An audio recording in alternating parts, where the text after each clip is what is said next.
se retrouve dans une vidéo aujourd'hui pour parler des foils. Donc comment est-ce qu'on fait pour que les foils transfèrent correctement. Et je vais vous montrer 10 petites astuces pour y arriver et pour se réconcilier avec les foils. Parce que j'ai reçu beaucoup de messages et beaucoup d'entre vous ont des problèmes avec ça. Donc si on peut les régler aujourd'hui, on va le faire. Je vous montre au passage une petite astuce pour le stockage parce que les foils, soit ça vient à l'unité ou soit ça vient dans des boîtes en général où il y a plusieurs mêmes foils d'une collection et c'est pas toujours évident à stocker pour que vos clients puissent voir, etc. et pour vous y retrouver. Donc j'ai acheté ce petit classeur sur Amazon avec les pochettes sur Amazon. C'est ni plus ni moins que des pochettes qu'on peut utiliser pour les cartes Pokémon. Et c'est très pratique, pourquoi? Parce qu'il va y avoir un côté ici et de l'autre côté c'est séparé. Donc ils vont pas s'entremêler entre eux. Donc super pratique, et puis vous avez comme ça une vue d'ensemble sur tous vos foils. Vous pouvez les classer tranquillement, ça bouge pas, c'est la taille idéale. Et vous vous y retrouvez beaucoup mieux ainsi. Alors une des premières choses qu'il y a à savoir, c'est qu'il existe des gel foils. Vous êtes beaucoup trop nombreuses à utiliser de la colle foil en pensant que c'est avec ça qu'on transfère. La colle foil, c'était avant je suppose, et après du coup la technologie a fait qu'ils ont mis au point des gel foil et c'est vraiment ça que vous devez utiliser si vous voulez un transfert complet. La colle foil, ça va vraiment faire des impacts plutôt qu'un motif complet. Avec la colle, vous allez avoir ce genre d'impact. Et vous allez vous dire, bah du coup c'est nul parce que là encore ça fait son petit effet. Sauf qu'avec un motif complet, un visage, une fleur, n'importe quoi, bah ça va ressembler à rien. Et effectivement, bah vous allez être déçu parce que votre motif il va être bof bof. Donc ça, les impacts avec la colle foil, c'est nickel. Ça fait des petites décos abstraites, c'est génial. Mais colle foil que pour les impacts. Globalement, les gel foil, ils ont à peu près tous la même texture et le même pouvoir collant. Ils sont faits pour ça, donc globalement, peu importe les marques, ils sont à peu près similaires. Néanmoins, il existe quelques petites différences. Donc celui-ci qui est de la marque Glitz Accessories, par exemple, il a 30 secondes de séchage. Donc après 30 secondes de catalysation, il faut transférer votre motif. Il n'a pas besoin de plus. Idem pour celui de chez Daily Charm, c'est un rapide on va dire, il a aussi 30 secondes. Du côté de chez Après Nails, eux ils ont plutôt 60 secondes.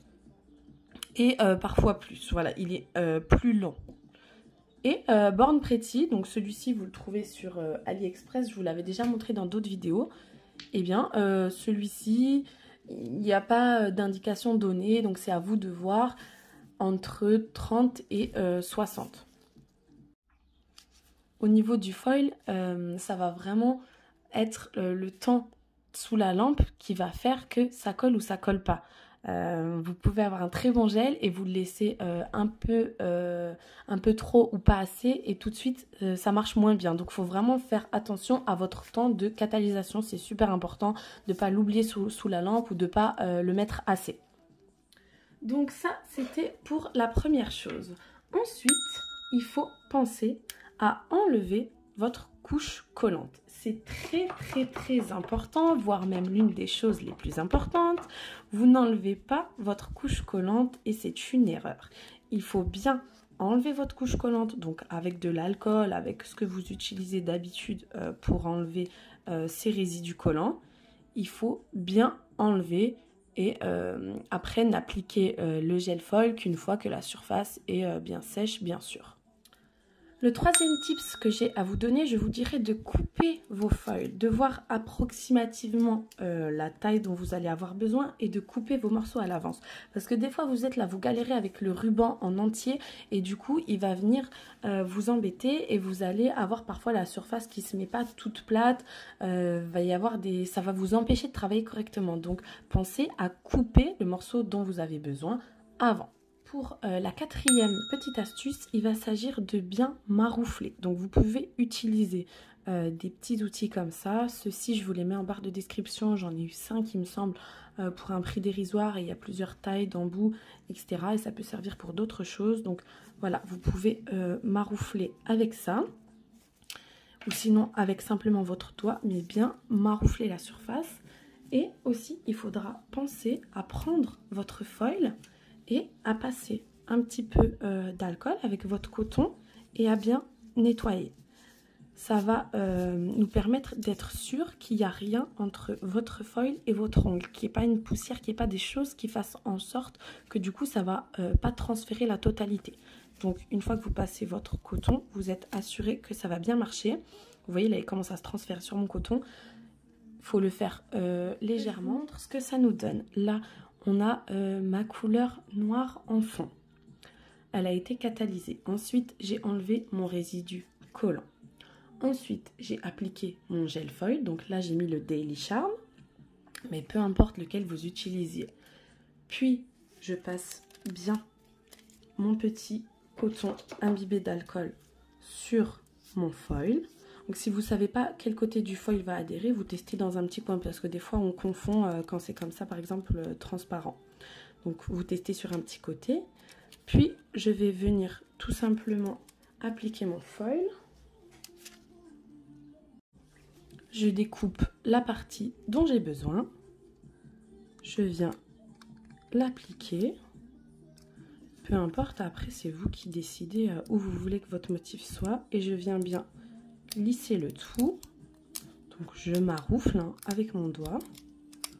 Ça peut être avec un outil, avec ce que vous voulez. L'essentiel, c'est de bien insister pour être sûr que toutes les parties du motif se transfèrent. On insiste, il faut être chiant,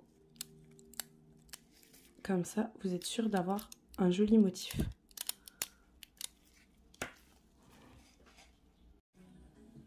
Et puis là, ça va être le moment épilation et on vient tout simplement tirer et vous avez votre motif nickel. Il n'a pas craqué, il ne s'est pas abîmé. Ça vous fait votre motif directement. La cinquième astuce, ça va être de catalyser à l'envers.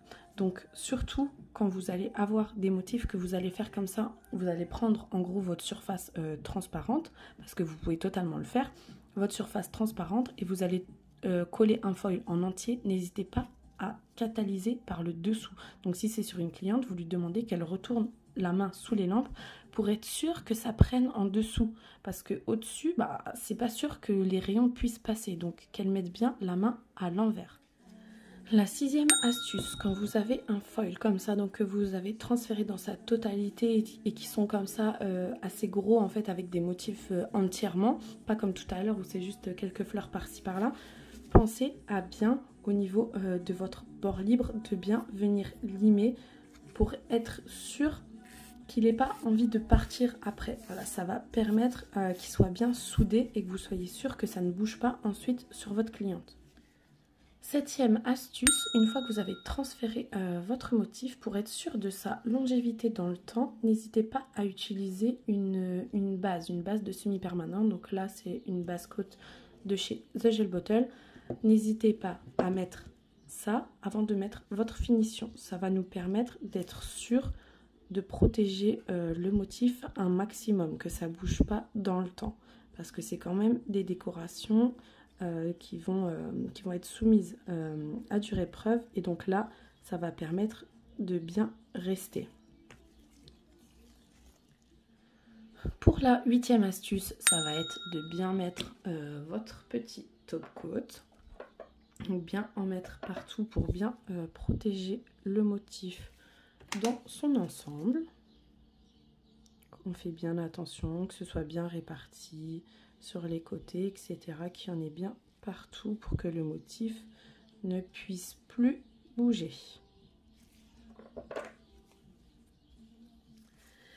La neuvième chose, ce serait de vous dire que c'est pas forcément vous le problème. C'est pas parce que vous n'y arrivez pas que c'est forcément vous du coup qui êtes incapable ou quoi. Il faut savoir qu'il y a des bons foils. Vous voyez que celui-ci il s'est transféré dans son intégralité sans souci. Et par exemple comme celui-ci, eh bien, il fait plein de petits pets. Et c'est pas ma faute. J'ai fait mon protocole en entier, j'ai fait tout ce qu'il fallait pour qu'il marche et malheureusement il est sorti avec des éclats, en fait des morceaux où il en manquait. C'est pas grave, il est de moins bonne qualité, donc c'est pour ça qu'il faut essayer de rechercher des foils de qualité. N'hésitez pas à des fois les payer un petit peu plus cher sur des sites comme Daily Charm, et puis il y en a plein d'autres, à l'unité parfois, plutôt que des fois les boîtes où ok il y en a plein, c'est génial pour le prix, mais le papier sera trop épais ou sera pas adapté, et au final vous allez vous retrouver avec des foils que vous n'arrivez pas à utiliser en vous arrachant les cheveux, en vous disant c'est moi le problème. Non, le problème c'est pas forcément vous. Donc après c'est rattrapable, comme ici il se transfère mal, c'est pas grave, je finis ma déco avec des petits éclats dorés, et puis ni vu ni connu. Personne ne saura si c'est cet effet-là que j'ai voulu donner ou non. Et la dernière chose, la 10e du coup, c'est simplement d'apprendre à apprécier les foils. Vous pouvez faire plein de choses avec, ça peut vous dépanner dans plein de situations, ça vous permet de faire des décorations facilement, même si vous ne maniez pas le nail art, donc c'est vraiment pas du tout quelque chose à négliger. Donc apprenez à les aimer. J'espère que la vidéo est assez complète, qu'après ça vous allez y arriver. N'hésitez pas à me montrer sur Insta vos résultats et à me dire si pour vous, grâce à ces astuces, ça a marché ou non. N'hésitez pas à me poser vos questions dans les commentaires, j'y répondrai avec plaisir. Si vous avez encore des petites choses que vous voulez savoir, il n'y a pas de souci, je serai là. Et puis on se dit à bientôt pour une prochaine vidéo.